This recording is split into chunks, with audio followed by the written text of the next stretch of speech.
ನಮಸ್ಕಾರ ಗೆಳೆಯರಿ, stock market Kannada ಚಾನಲ್ಗೆ ಸ್ವಾಗತ ಸುಸ್ವಾಗತ. ಗೆಳೆಯರಿ, ವಿಡಿಯೋದಲ್ಲಿ ನಮ್ಮ ದೇಶದಲ್ಲಿ ನಿನ್ನೆಯಿಂದ ಶುರುವಾಗಿರುವಂಥ ಒಂದು ಮೆಗಾ ಇವೆಂಟ್ನಿಂದ ಲಾಭವನ್ನು ಪಡ್ಕೊಳ್ಬಹುದಾಗಿರುವಂಥ ಕೆಲವು ಇಂಪಾರ್ಟೆಂಟ್ ಷೇರುಗಳ ಬಗ್ಗೆ ತಿಳ್ಕೊಳ್ಳುವಂಥ ಪ್ರಯತ್ನ ಮಾಡೋಣ. ನಿಮಗೆ ಬಹುಶಃ ಈಗಾಗಲೇ ಗೊತ್ತಾಗಿದೆ ಯಾವ ಇವೆಂಟ್ ಬಗ್ಗೆ ನಾನು ಮಾತಾಡ್ತಿದ್ದೀನಿ ಅಂತ. ಜೊತೆಗೆ ಆಸ್ ಎ ಇನ್ವೆಸ್ಟರ್ಸ್ ಈ ಇವೆಂಟಿಂದ ಯಾವ ಕಂಪನಿಗಳಿಗೆ ಲಾಭ ಆಗಬಹುದು ಇದನ್ನ ತಿಳ್ಕೊಳ್ಳೋದು ನಮಗೆ ಇಂಪಾರ್ಟೆಂಟ್. ನಮಗೆ ಇವೆಂಟ್ ಅಲ್ಲಿ ಇಂಟ್ರೆಸ್ಟ್ ಇದೆಯಾ ಇಲ್ವಾ ಬೇರೆ ವಿಚಾರ, ಬಟ್ ಅದನ್ನ ಆಸ್ ಎ ಬಿಸ್ನೆಸ್ ಪರ್ಸ್ಪೆಕ್ಟಿವ್ ಅಲ್ಲಿ ನೋಡಿದಾಗ ಯಾವ ಕಂಪನಿಗಳು ಇದರ ಲಾಭವನ್ನ ಪಡ್ಕೊಳ್ತವೆ, ಎಲ್ಲಿ ನಾವು ಒಳ್ಳೆ ಪರ್ಫಾರ್ಮೆನ್ಸ್ ಅನ್ನ ಎಕ್ಸ್ಪೆಕ್ಟ್ ಮಾಡಬಹುದು ಅನ್ನೋದನ್ನ ತಿಳ್ಕೊಳ್ಳೋದು ತುಂಬಾ ಇಂಪಾರ್ಟೆಂಟ್ ಆಗುತ್ತೆ. ಆ ನಿಟ್ಟಿನಲ್ಲಿ ನಾವು ಕೆಲವೊಂದು ಪ್ರಯತ್ನವನ್ನ ಮಾಡೋಣ. ಇಲ್ಲಿ ಮೊದಲಿಗೆ ಡಿಸ್ಕ್ಲೇಮರ್ ಕೊಡ್ಲಿಕ್ಕೆ ಇಷ್ಟಪಡ್ತೀನಿ. ಇಲ್ಲಿ ಕವರ್ ಮಾಡ್ತಿರುವಂತಹ ಯಾವುದೇ ಸ್ಟಾಕ್ ಅನ್ನು ಕೂಡ ರೆಕಮೆಂಡ್ ಮಾಡ್ತಿಲ್ಲ. ನೀವು ಫರ್ದರ್ ಸ್ಟಡಿ ಮಾಡಿ ಡಿಸಿಷನ್ ತಗೊಳ್ಬಹುದು. ಆಸ್ ಎ ಎಜುಕೇಶನಲ್ ಪರ್ಪಸ್ ನಾನು ಈ ವಿಡಿಯೋ ಮುಂದೆ ತರ್ತಾ ಇದ್ದೀನಿ. ನಿನ್ನೆಯಿಂದ ಶುರುವಾಗಿರುವಂತಹ ಇವೆಂಟ್ ಅಂತಂದ್ರೆ ಅದು IPL 2025. IPL ಬಂತು ಅಂತಂದ್ರೆ ಕ್ರಿಕೆಟ್ ಪ್ಲೇಯರಿಗಂತೂ ಹಬ್ಬ. ಈ IPL ಇಂದ ಯಾವ ಕಂಪನಿಗಳ ಬಿಸ್ನೆಸ್ ಚೆನ್ನಾಗಿ ನಡೀಬಹುದು ಅದನ್ನ ನಾವು ತಿಳ್ಕೊಳ್ಳೋಣ. ಹಾಗೆ ಯಾಕೆ ಈ ಕಂಪನಿಗಳ ಬಿಸ್ನೆಸ್ ಚೆನ್ನಾಗಿ ಇಂಪ್ರೂವ್ ಆಗ್ಬೋದು, ಅದರ ಹಿಂದಿನ ಲಾಜಿಕ್ ಏನು ಅನ್ನೋದನ್ನು ಕೂಡ ತಿಳ್ಕೊಳ್ಳೋಣ. ಹಾಗೆ ಇದೊಂದು ಮೆಗಾ ಇವೆಂಟ್. ಯಾಕೆಂತಂದ್ರೆ ನಿನ್ನೆ 22ನೇ ತಾರೀಕು ಶುರುವಾಗಿದೆ, ಮುಗಿಯೋದು ಬಂದು ಮೇ 25ಕ್ಕೆ ಫೈನಲ್ ಇರೋದು. ನೀವಿಲ್ಲಿ ನೋಡ್ಬೋದು 25 ಮೇ ಅಂದ್ರೆ 2 ತಿಂಗಳು ನಡೆಯುವಂತ ಇವೆಂಟ್ ಆಗಿರುತ್ತೆ Q1 ನಲ್ಲಿ. ಎಸ್ಪೆಷಲಿ ಕಂಪನಿಗಳ ಬಿಸ್ನೆಸ್ ಪರ್ಫಾರ್ಮೆನ್ಸ್ ನಮಗೆ Q1 ಅಲ್ಲಿ ನೋಡ್ಲಿಕ್ಕೆ ಸಿಗುತ್ತೆ. ಈಗ Q4 ರಿಸಲ್ಟ್ಸ್ ಏನು ಮುಂದಿನ ವಾರದಿಂದ ಶುರು ಆಗುತ್ತೆ, ಬಟ್ ಅದರಲ್ಲಿ ಅಪಿಯರ್ ಆಗೋದು ತುಂಬಾ ಕಡಿಮೆ. ಬಟ್ Q1 ನಲ್ಲಿ ನಮ್ಗೆ ಸಿಗುತ್ತೆ. ಯಾಕಂತಂದ್ರೆ ಫುಲ್ 2 months ಕಂಪನಿಗಳ ಬಿಸ್ನೆಸ್ ಚೆನ್ನಾಗಿ ನಡೆಯುವಂತ ಚಾನ್ಸಸ್ ಇರುತ್ತೆ ಈ ವಿಚಾರಕ್ಕಾಗಿ. ಹಾಗಾಗಿ ಈ ಬಿಸ್ನೆಸ್ ಪರ್ಫಾರ್ಮೆನ್ಸ್ ನಮ್ಗೆ ನೋಡ್ಲಿಕ್ಕೆ ಸಿಗೋದು Q1 ನಲ್ಲಿ. ಹಾಗೆ ನಾನು ಪ್ರತಿ ವರ್ಷ ಕೂಡ ಈ ರೀತಿಯ ವಿಡಿಯೋಗಳನ್ನ ಕವರ್ ಮಾಡಿದ್ದೀನಿ. ಈ ಹಿಂದೆ ಕೂಡ ಅಂದ್ರೆ ಲಾಸ್ಟ್ ಇಯರ್ ಕೂಡ ಕವರ್ ಮಾಡಿದ್ದೀನಿ, ಅದರ ಹಿಂದಿನ ವರ್ಷ ಕೂಡ ಕವರ್ ಮಾಡಿದ್ದೀನಿ. IPL ನಿಂದ ಯಾವ ಕಂಪನಿಗಳಿಗೆ ಬೆನಿಫಿಟ್ ಆಗ್ಬೋದು ಅನ್ನೋದ್ರ ಬಗ್ಗೆ. ಅದೇ ರೀತಿಯಾಗಿ ಈ ವರ್ಷನೂ ಕೂಡ ಇದಕ್ಕೆ ಸಂಬಂಧಪಟ್ಟಂತೆ ಕೆಲವು ವಿಚಾರಗಳನ್ನ ತಿಳ್ಕೊಳ್ಳೋಣ. ಹಾಗೆ ನೀವು ಇಲ್ಲಿ ನೋಡ್ಬೋದು, ಒಂದು ರಿಪೋರ್ಟ್, ಎಕನಾಮಿಕ್ ಟೈಮ್ಸ್ ನ ಒಂದು ರಿಪೋರ್ಟ್ 4500 ಕೋಟಿ ಆಡ್ ರೆವಿನ್ಯೂ ಟಾರ್ಗೆಟ್ ಮಾಡ್ತಾ ಇದೆ ಜಿಯೋ ಹಾಟ್ಸ್ಟಾರ್ ಓವರ್ 32 ಸ್ಪಾನ್ಸರ್ಸ್ ಇಂದ. ಬರೀ ಆಡ್ ರೆವಿನ್ಯೂ ಇಂದಾನೆ 4500 ಕೋಟಿ ಟಾರ್ಗೆಟ್ ಮಾಡ್ತಿದೆ ಅಂತಂದ್ರೆ ಬೇರೆ ಬೇರೆ ಸೆಗ್ಮೆಂಟ್ ಅಲ್ಲಿ ಬಿಸ್ನೆಸಸ್ ಯಾವ ರೀತಿ ಆಗಬಹುದು ಅನ್ನೋದನ್ನ ನಾವು ಯೋಚನೆ ಮಾಡಬಹುದು. ಜಸ್ಟ್ ಆಡ್ ರೆವಿನ್ಯೂಸ್ ಮೂಲಕ ಜಿಯೋ ಹಾಟ್ಸ್ಟಾರ್ ರೆಕಾರ್ಡ್ ಸೆಟ್ ಮಾಡ್ಲಿಕ್ಕೆ ಹೊರಟಿದೆ ಅಂತಾನೆ ಹೇಳ್ಬೋದು ಈ ಎಕ್ಸ್ಪೆಕ್ಟೇಷನ್ ನ ಮೂಲಕ. ಇನ್ನು ಅಫಿಷಿಯಲ್ ಸ್ಪಾನ್ಸರ್ ಕಡೆ ಬರೋಣ. IPL ಅಲ್ಲಿ ಹಲವಾರು ಕಂಪನೀಸ್ ಅಫಿಷಿಯಲಿ ಸ್ಪಾನ್ಸರ್ ಮಾಡ್ತಾ ಇದ್ದಾರೆ. ಅದರಲ್ಲಿ ಸ್ಟಾರ್ ಇಂಡಿಯಾ ಇದೆ, ವಯಾಕಾಮ್ 18 ಎರಡು ಕೂಡ ಬ್ರಾಡ್ಕಾಸ್ಟಿಂಗ್ ಪಾರ್ಟ್ನರ್ಸ್. ಹಾಗೆ ಅದರಲ್ಲಿ ಅಫಿಷಿಯಲ್ ಸ್ಪಾನ್ಸರ್ಸ್ ಗೆ ಬಂದ್ರೆ TV and digital including My 11 Circle, Birla Opus ನೋಡಬಹುದು. ಬಿರ್ಲಾ ಓಪಸ್ ನಿಮಗೆ ಗೊತ್ತಿದೆ, ಬಿರ್ಲಾ ಓಪಸ್ ಯಾವ್ದ್ರಲ್ಲಿ ಬರುತ್ತೆ, ಗ್ರಾಸಿಮ್ ಇಂಡಸ್ಟ್ರೀಸ್ ಅಲ್ಲಿ ಬರುವಂತದ್ದು. ಹಾಗೆ SBI ಕೂಡ ಇದೆ ಅಫಿಷಿಯಲ್ ಪಾರ್ಟ್ನರ್ ಅಲ್ಲಿ. ಫೋನ್ ಪೇ, ಮ್ಯೂಚುವಲ್ ಫಂಡ್ ಸಹಿ, ಬ್ರಿಟಾನಿಯಾ 50-50. ಬ್ರಿಟಾನಿಯಾ ಕೂಡ ಲಿಸ್ಟೆಡ್ ಕಂಪನಿನೇ. ಹೈಯರ್ ವೋಲ್ಟಾಸ್ ಇದೆ, ಅದು ಕೂಡ ಲಿಸ್ಟೆಡ್. MRF ಕೂಡ ಲಿಸ್ಟೆಡ್ ಕಂಪನಿ. ಹಾಗೆ ಅಲೆನ್ಸಾಲಿ ಇದೆ, ಕೆಂಟ್ ಇದೆ, dream 11, CAMPA, TVS, Asian paints ಕೂಡ ಇದೆ, ಮಾರುತಿ ಇದೆ, ಕ್ಯಾರೆಟ್ ಲೈನ್ ಇದೆ, ಅಮೂಲ್ ಇದೆ. ಅಂದ್ರೆ ಈ ಕ್ಯಾಂಪಾ ಅಂತೂ ರಿಲಯನ್ಸ್ ನ ಒಂದು ಬ್ರಾಂಡ್. ಹಾಗೆ ಕ್ಯಾರೆಟ್ ಲೈನ್ ಟೈಟನ್ ನ ಪಾರ್ಟ್ ಆಗಿರುವಂತದ್ದು. ಏಷ್ಯನ್ ಪೇಂಟ್ಸ್ ಅಂಡ್ ಮಾರುತಿ ಅಂತೂ ನಿಮಗೆ ಗೊತ್ತಿರುವಂತವೆ. ಇನ್ನು ಅಲೆನ್ಸಾಲಿ ವಿಚಾರಕ್ಕೆ ಬಂದ್ರೆ ಇದು ಕೂಡ ಒಂದು ಲಿಸ್ಟೆಡ್ ಕಂಪನಿಗೆ ಸಂಬಂಧಪಟ್ಟಂತ ಬ್ರಾಂಡ್. ಆದಿತ್ಯ ಬಿರ್ಲಾ ಫ್ಯಾಷನ್ ನ ಅಂಡರ್ ಬರುವಂತಹ ಬ್ರಾಂಡ್ ಅಲೆನ್ಸಾಲಿ. ಹೀಗೆ ಹಲವಾರು ಲಿಸ್ಟೆಡ್ ಅಫಿಷಿಯಲ್ ಸ್ಪಾನ್ಸರ್ ಇದ್ದಾರೆ. ಇನ್ನು ಟೀಮ್ ಸ್ಪಾನ್ಸರ್ಸ್ ಕಡೆ ಬಂದ್ರೆ ಆ ಲಿಸ್ಟ್ ಇನ್ನೂ ತುಂಬಾನೇ ದೊಡ್ಡದಾಗಿದೆ ಅಂತಾನೆ ಹೇಳ್ಬೋದು. ಅಫಿಷಿಯಲ್ ಸ್ಪಾನ್ಸರ್ಸ್ ವಿಚಾರಕ್ಕೆ ಬಂದ್ರೆ ನಮ್ಗೆ ಈಗಾಗಲೇ ಗೊತ್ತಿದೆ, ಟೈಟಲ್ ಸ್ಪಾನ್ಸರ್ ಅಂತೂ ಟಾಟಾ ಮೋಟಾರ್ಸ್ ನ ಒಂದು ಕಾರ್ ಎವ್ರಿ ಸ್ಟೇಡಿಯಂ ಅಲ್ಲಿ ಇರುತ್ತೆ. ಅವರು ಇಲ್ಲಿ ತುಂಬಾ ಚೆನ್ನಾಗಿ ತಮ್ಮ ಬ್ರಾಂಡ್ ನ ಪ್ರಮೋಟ್ ಮಾಡ್ಕೊಳ್ತಾರೆ. ಹಾಗೆ ಸ್ಟ್ರೀಮಿಂಗ್ ಪಾರ್ಟ್ನರ್ಸ್ ಅಂತೂ ಜಿಯೋ ಇರುತ್ತೆ.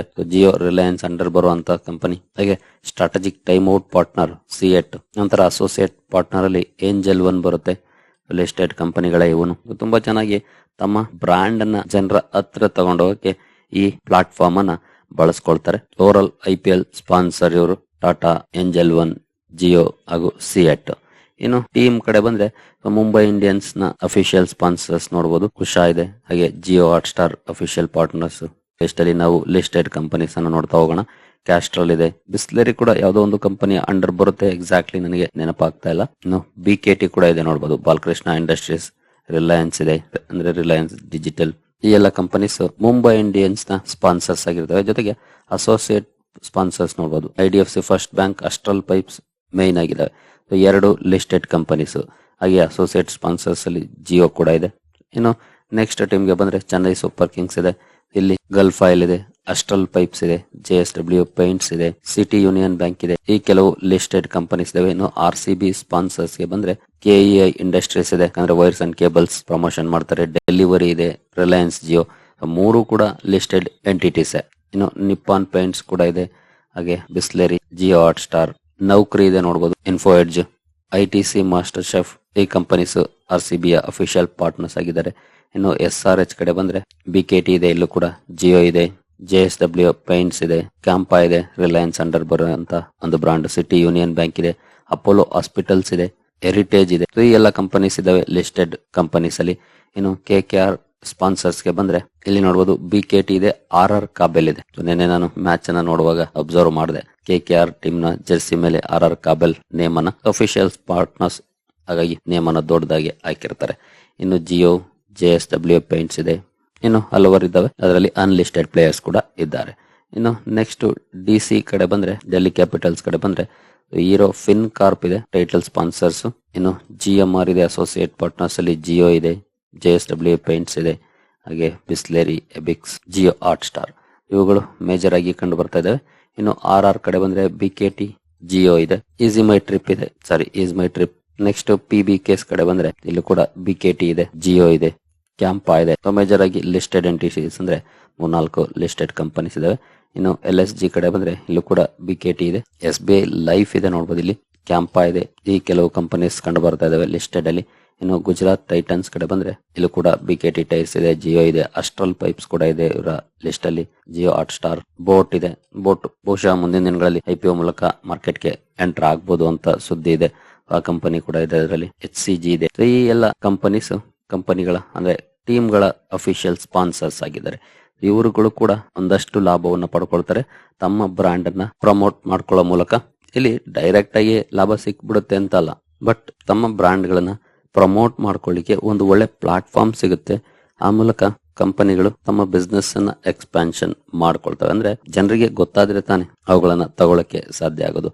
ಆ ನಿಟ್ಟಿನಲ್ಲಿ ಕಂಪನಿಗಳು ತಮ್ಮ ಪ್ರಾಡಕ್ಟ್ಸ್ ಅನ್ನ ಜನರ ಕಣ್ಣಿಗೆ ಬೀಳುವ ಹಾಗೆ ಮಾಡ್ತಾರೆ. ಇನ್ನು ಇವುಗಳನ್ನ ಹೊರತುಪಡಿಸಿದ್ರೆ ಎಸ್ಪೆಷಲಿ ಈಗಾಗಲೇ ನಾವು ಜಿಯೋನ ನೋಡಿದ್ವಿ. ಇನ್ನು ಟಾಟಾ ಮೋಟಾರ್ಸ್ ಹಾಗೂ Tata group official title sponsors, ಇವರುಗಳಿಗಂತೂ ಲಾಭ ಇದ್ದೇ ಇರುತ್ತೆ. ಇನ್ನು ಅಲ್ಲಿ ಇಲ್ಲದೆ ಇರುವಂತ ಕಂಪನಿ ಅಂತಂದ್ರೆ ಇಂಡಿಗೋ.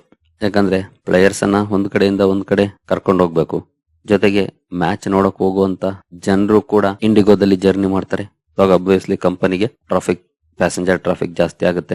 ಇಲ್ಲಿ ಡೈರೆಕ್ಟ್ ಬೆನಿಫಿಟ್ ಸಿಗುತ್ತೆ ಕಂಪನಿಗೆ. ನಾವೇನಿಲ್ಲಿ ಅಫಿಷಿಯಲ್ ಪಾರ್ಟ್ನರ್ಸ್ ಗಳನ್ನ ನೋಡಿದ್ವಿ, ಅಲ್ಲಿ ಇಂಡೈರೆಕ್ಟ್ ಬೆನಿಫಿಟ್ ಅಂತಂದ್ರೆ ಇಂಡಿಗೋ, ಸ್ಪೈಸ್ ಜೆಟ್, ಈ ರೀತಿಯ ಏರ್ಲೈನ್ ಕಂಪನೀಸ್ ಏನಿದಾವೆ ಅವುಗಳಿಗೆ ಡೈರೆಕ್ಟ್ ಬೆನಿಫಿಟ್ ಸಿಗುತ್ತೆ. ಬಟ್ ಯಾವ ಕಂಪನಿ ಚೆನ್ನಾಗಿ ಗ್ರಾಬ್ ಮಾಡುತ್ತೋ ಈ ಅವಕಾಶವನ್ನ, ಅಂತವ್ರು ಒಳ್ಳೆ ಲಾಭವನ್ನ ಮಾಡ್ಕೊಳ್ತಾರೆ. ಈ ಕಂಪನಿಯನ್ನು ಕೂಡ ನಿಮ್ಮ ವಾಚ್ ಲಿಸ್ಟ್ ಅಲ್ಲಿ ಇಟ್ಕೊಳ್ಬಹುದು, ಯಾವ ರೀತಿ ಪರ್ಫಾರ್ಮೆನ್ಸ್ ಬರುತ್ತೆ ಮುಂದಿನ ಕ್ವಾರ್ಟರ್ ಗಳಲ್ಲಿ ಅಂತ. ಇನ್ನು VBL, ಇದಕ್ಕೂ ಅಷ್ಟೇ ಡೈರೆಕ್ಟ್ ಬೆನಿಫಿಟ್ ಅಂತಾನೆ ಹೇಳ್ಬೋದು. ಯಾಕೆಂತಂದ್ರೆ VBL ನ ಹಲವಾರು ಕೋಲ್ಡ್ ಡ್ರಿಂಕ್ಸ್ ಪ್ರಾಡಕ್ಟ್ಸ್ ಸಿಗುತ್ತೆ, ಅದರಲ್ಲೂ ಸ್ಟಿಂಗ್ ತುಂಬಾನೇ ಸದ್ದು ಮಾಡುತ್ತೆ. ಜೊತೆಗೆ ಒಳ್ಳೆ ಬೇಸಿಗೆಯಲ್ಲಿ ಈ ಟೂರ್ನಮೆಂಟ್ ಸ್ಟಾರ್ಟ್ ಆಗೋದ್ರಿಂದ ಇವುಗಳ ಸೇಲ್ ಕೂಡ ಯೂಶುವಲಿ ಜಾಸ್ತಿ ಇರುತ್ತೆ ಬೇಸಿಗೆಯಲ್ಲಿ. ಈ ಕ್ವಾರ್ಟರ್ಲಿ Q1 ಹಾಗೂ Q4 ಎರಡು ಕೂಡ ತುಂಬಾನೇ ಚೆನ್ನಾಗಿರುತ್ತೆ ಪರ್ಫಾರ್ಮೆನ್ಸ್. ಅಂತ ಸಂದರ್ಭದಲ್ಲಿ ಈಗ ಬಿಗ್ ಟೂರ್ನಮೆಂಟ್ ಕೂಡ ಈ 2 ತಿಂಗಳು ನಡೆಯೋದ್ರಿಂದ ಇವರ ಪ್ರಾಡಕ್ಟ್ ಗಳಿಗೂ ಕೂಡ ಒಳ್ಳೆ ಮಾರ್ಕೆಟ್ ಸಿಗುತ್ತೆ. VBL ನ ಸೇಲ್ಸ್ ಕೂಡ ತುಂಬಾ ಚೆನ್ನಾಗಿ ಈ ಸಂದರ್ಭದಲ್ಲಿ ಇಂಪ್ರೂವ್ ಆಗುತ್ತೆ. ನೀವು ಇಂದಿನ ಕ್ವಾರ್ಟರ್ಲಿ ರಿಸಲ್ಟ್ ಗಳನ್ನ ನೋಡಿ, ಮಾರ್ಚ್ ಹಾಗೂ ಜೂನ್ ಕ್ವಾರ್ಟರ್ ತುಂಬಾ ಚೆನ್ನಾಗಿರುತ್ತೆ ಕಂಪನಿಯ ಪರ್ಫಾರ್ಮೆನ್ಸ್. ಈಗ ಈ ಟೂರ್ನಮೆಂಟ್ ಕೂಡ ಇದೇ ಸಂದರ್ಭದಲ್ಲಿ ಬರೋದು ಇದರ ಬಿಸ್ನೆಸ್ ಅನ್ನ ಇನ್ನೂ ಚೆನ್ನಾಗಿ ಇಂಪ್ರೂವ್ ಮಾಡುತ್ತೆ. ಹಾಗಾಗಿ VBL ಅನ್ನ ಸ್ಟಡಿ ಮಾಡಬಹುದು. ಇನ್ನು QSR ಅಂದ್ರೆ ಕ್ವಿಕ್ ಸರ್ವಿಸ್ ರೆಸ್ಟೋರೆಂಟ್ ಬ್ರಾಂಡ್ಸ್ ಇದೆ. ದೇವ್ಯಾನಿ ಇಂಟರ್ನ್ಯಾಷನಲ್ ಇದೆ, ಮೆಕ್ಡೊನಾಲ್ಡ್ ಇದೆ, ಡಾಮಿನೋಸ್ ಇದೆ, ಇನ್ನು Burger King, Westlife Foodworld, ಈ ಕಡೆ ಬಂದ್ರೆ ಸಫೀರೆ ಫುಡ್ಸ್, ಬ್ರಾಂಡ್ಸ್, ಹೀಗೆ ಹಲವಾರು ಕಂಪನೀಸ್ ಇದಾವೆ ಎಸ್ಪೆಷಲಿ QSR ಸೆಗ್ಮೆಂಟ್ ಅಲ್ಲಿ. ಇವುಗಳು ಕೂಡ ಈ ಸಂದರ್ಭದಲ್ಲಿ ಒಳ್ಳೆ ಬಿಸ್ನೆಸ್ ಅನ್ನ ಮಾಡ್ತವೆ. ಬಿಕಾಸ್ ಸ್ಟೇಡಿಯಂಗಳಲ್ಲಿ ಹಾಗೂ ಮನೆಗಳಲ್ಲಿ ವಾಚ್ ಮಾಡೋರು ಕೂಡ ಈ ಪ್ರಾಡಕ್ಟ್ಸ್ ಅನ್ನ ಆರ್ಡರ್ ಮಾಡಿ ತರಿಸ್ಕೊಳ್ತಾರೆ. ಜೊತೆಗೆ ಅಲ್ಲೇ ಕೂಡ ವಿಸಿಟ್ ಕೂಡ ಮಾಡಬಹುದು. ಇವರಿಗೂ ಕೂಡ ಒಂದಷ್ಟು ಲಾಭ ಈ ಟೂರ್ನಮೆಂಟ್ ಸಂದರ್ಭದಲ್ಲಿ ಆಗುತ್ತೆ. ಇವುಗಳನ್ನು ಕೂಡ ಸ್ಟಡಿ ಮಾಡಬಹುದು. ಇನ್ನು food delivery companies, especially food delivery companies ಅಂತಂದ್ರೆ 2 ಮೇಜರ್ ಆಗಿ ಕಂಡು ಬರ್ತವೆ, ಝೊಮ್ಯಾಟೊ ಹಾಗೂ ಸ್ವಿಗ್ಗಿ. 2 ಕೂಡ ಲಿಸ್ಟೆಡ್ ಕಂಪನೀಸ್. ಈಗ IPL ಕಾರಣಕ್ಕೆ ಈವನ್ ವರ್ಲ್ಡ್ ಕಪ್ ನಡೆಯುವಂತ ಸಂದರ್ಭದಲ್ಲೂ ಕೂಡ ನಾನು ಇದನ್ನ ಕವರ್ ಮಾಡಿದ್ದೆ. ಇವುಗಳನ್ನ ಬಳಸ್ಕೊಂಡು ಎಷ್ಟೋ ಜನ ಆರ್ಡರ್ ಗಳನ್ನ ಮಾಡ್ತಾರೆ. ಥ್ರೂ ಝೊಮ್ಯಾಟೊ ಹಾಗೂ ಸ್ವಿಗ್ಗಿ ಮೂಲಕನೇ QSR ಗಳಿಂದ ಕೂಡ ಆರ್ಡರ್ ಮಾಡ್ತಾರೆ. ಬರ್ಗರ್ ಕಿಂಗ್ ಆಗ್ಬೋದು, ಡಾಮಿನೋಸ್ ಆಗ್ಬೋದು, ಇವುಗಳಿಂದ ಅಥವಾ ಇವುಗಳ ಪ್ರಾಡಕ್ಟ್ ಅನ್ನ ಹಾಗಾಗಿ ಝೊಮ್ಯಾಟೊ ಹಾಗೂ ಸ್ವಿಗ್ಗಿ ಕೂಡ ಕಾನ್ಸಂಟ್ರೇಟ್ ಮಾಡಬಹುದು. ಇನ್ನು ಹೋಟೆಲ್ಸ್ ಇವುಗಳು ಕೂಡ ಒಂದಷ್ಟರ ಮಟ್ಟಿಗೆ ಈ ಸಂದರ್ಭದಲ್ಲಿ ಬಿಸ್ನೆಸ್ ಅನ್ನ ಮಾಡ್ಕೊಳ್ತವೆ. ಯಾಕಂದ್ರೆ ಪ್ಲೇಯರ್ಸ್ ಇರೋದಲ್ಲದೆ ಒಂದ್ ಕಡೆಯಿಂದ ಒಂದ್ ಕಡೆ ಮ್ಯಾಚ್ ನೋಡಕ್ಕೆ ಟ್ರಾವೆಲ್ ಮಾಡುವಂತ ಜನರು ಕೂಡ ಹೋಟೆಲ್ ಅಲ್ಲಿ ಸ್ಟೇ ಆಗ್ತಾರೆ. ಹಾಗಾಗಿ ಹೋಟೆಲ್ ಗಳ ಬಿಸ್ನೆಸ್ ಕೂಡ ಈ ಸಂದರ್ಭದಲ್ಲಿ ಚೆನ್ನಾಗಿ ನಡೆಯುವಂತ ಚಾನ್ಸಸ್ ಇರುತ್ತೆ. ಅದರಲ್ಲಿ ಮೇಜರ್ ಆಗಿ ನಿಮ್ಗೆ ಗೊತ್ತಿದೆ Indian hotels, EIH, lemon tree, ಹಾಗೆ ಚಾಲೆಟ್ ಹೋಟೆಲ್ಸ್, ಜೆನಿಫರ್ ಹೋಟೆಲ್ಸ್, ಹೀಗೆ ಹಲವಾರು ಕಂಪನೀಸ್ ಇದಾವೆ. ನಾವು ಸ್ಟಡಿ ಮಾಡ್ತೀವಿ ಅಂದ್ರೆ ಟಾಪ್ ಕಂಪನೀಸ್ ಅನ್ನ ಸ್ಟಡಿ ಮಾಡೋದು ಬೆಟರ್. ಯಾಕಂದ್ರೆ ಇವುಗಳು ಸ್ವಲ್ಪ ರಿಸ್ಕ್ ಇರುತ್ತೆ ಸಣ್ಣ ಕಂಪನಿಗಳಿಗೆ ಹೋದ್ರೆ. ಹಾಗಾಗಿ ಟಾಪ್ ಕಂಪನೀಸ್ ಅನ್ನ ಸೆಲೆಕ್ಟ್ ಮಾಡ್ಕೊಂಡು ಡಿಸಿಷನ್ ತಗೊಳ್ಳೋದು ಒಳ್ಳೆಯದು. ಹಾಗೆ ಇನ್ನು ಅನೇಕ ಕಂಪನಿಗಳಿಗೆ ಇದರ ಲಾಭ ಆಗಬಹುದು, directly R indirectly. So major ಆಗಿರುವಂತಹ ಕಂಪನೀಸ್ ಅನ್ನ ನಾನು ನಿಮ್ಮ ಮುಂದೆ ತಂದಿದ್ದೀನಿ. ಇವುಗಳನ್ನ ಸ್ಟಡಿ ಮಾಡಿ ಖಂಡಿತ ಕಂಪನಿಗಳ ರಿಸಲ್ಟ್ ಅಲ್ಲಿ ಇಂಪ್ರೂವ್ಮೆಂಟ್ ಕಂಡು ಬರಬೇಕು. ಆಗ ಮಾತ್ರ ನಾವು ಸ್ಟಾಕ್ ಗಳಲ್ಲಿ ಒಳ್ಳೆ ಪರ್ಫಾರ್ಮೆನ್ಸ್ ಅನ್ನು ನೋಡ್ಲಿಕ್ಕೆ ಸಾಧ್ಯ. ಬಟ್ ಇಂದಿನ ಹಿಸ್ಟ್ರಿಯನ್ನ ನೋಡಿದ್ರೆ ಇಂಪ್ರೂವ್ಮೆಂಟ್ ಕಂಡು ಬಂದಿದೆ. ಬಟ್ ಫಂಡಮೆಂಟಲಿ ಸ್ಟ್ರಾಂಗ್ ಇರುವಂತ ಕಡೆ ಹೋಗಿ ಎಲ್ಲೇ ಇನ್ವೆಸ್ಟ್ ಮಾಡಿದ್ರು ಕೂಡ ಯಾವುದೇ ಕಾರಣಕ್ಕೂ ಬ್ಲೈಂಡ್ಲಿ ಇನ್ವೆಸ್ಟ್ ಮಾಡಕ್ ಹೋಗ್ಬೇಡಿ. IPL ಇದೆ ಅಂದ ತಕ್ಷಣ, ಒಳ್ಳೆ ರೆವಿನ್ಯೂ ಜನರೇಟ್ ಆಗುತ್ತೆ ಅಂದ ತಕ್ಷಣ ಎಲ್ಲ ಕಂಪನಿಗಳು ಗ್ರೇಟ್ ಪರ್ಫಾರ್ಮೆನ್ಸ್ ಕೊಡ್ತವೆ ಅಂತ ಏನಲ್ಲ. ಅವು ಫಂಡಮೆಂಟಲಿ ಸ್ಟ್ರಾಂಗ್ ಇರುವಂತ ಕಡೆ ಹೋದ್ರೆ ನಮ್ಗೆ ಒಳ್ಳೆ ರಿಟರ್ನ್ಸ್ ಸಿಗುವಂತ, ಅದು ಒಳ್ಳೆ ಲಾಭ ಆಗುವಂತ ಚಾನ್ಸಸ್ ಹೈ ಇರುತ್ತೆ. ಹಾಗಾಗಿ ಆ ನಿಟ್ಟಿನಲ್ಲಿ ನಾವು ಪ್ರಯತ್ನವನ್ನ ಮಾಡಬೇಕು. ಸರಿ ಗೆಳೆಯರಿ, ಈ ವಿಡಿಯೋ ನಿಮ್ಗೆ ಇಷ್ಟ ಆಗಿದೆ ಅಂದ್ಕೊಳ್ತೀನಿ. ಮುಂದಿನ ವಿಡಿಯೋದಲ್ಲಿ ಸಿಗೋಣ. ಅಲ್ಲಿವರೆಗೂ ಜೈ ಹಿಂದ್, ಜೈ ಕರ್ನಾಟಕ.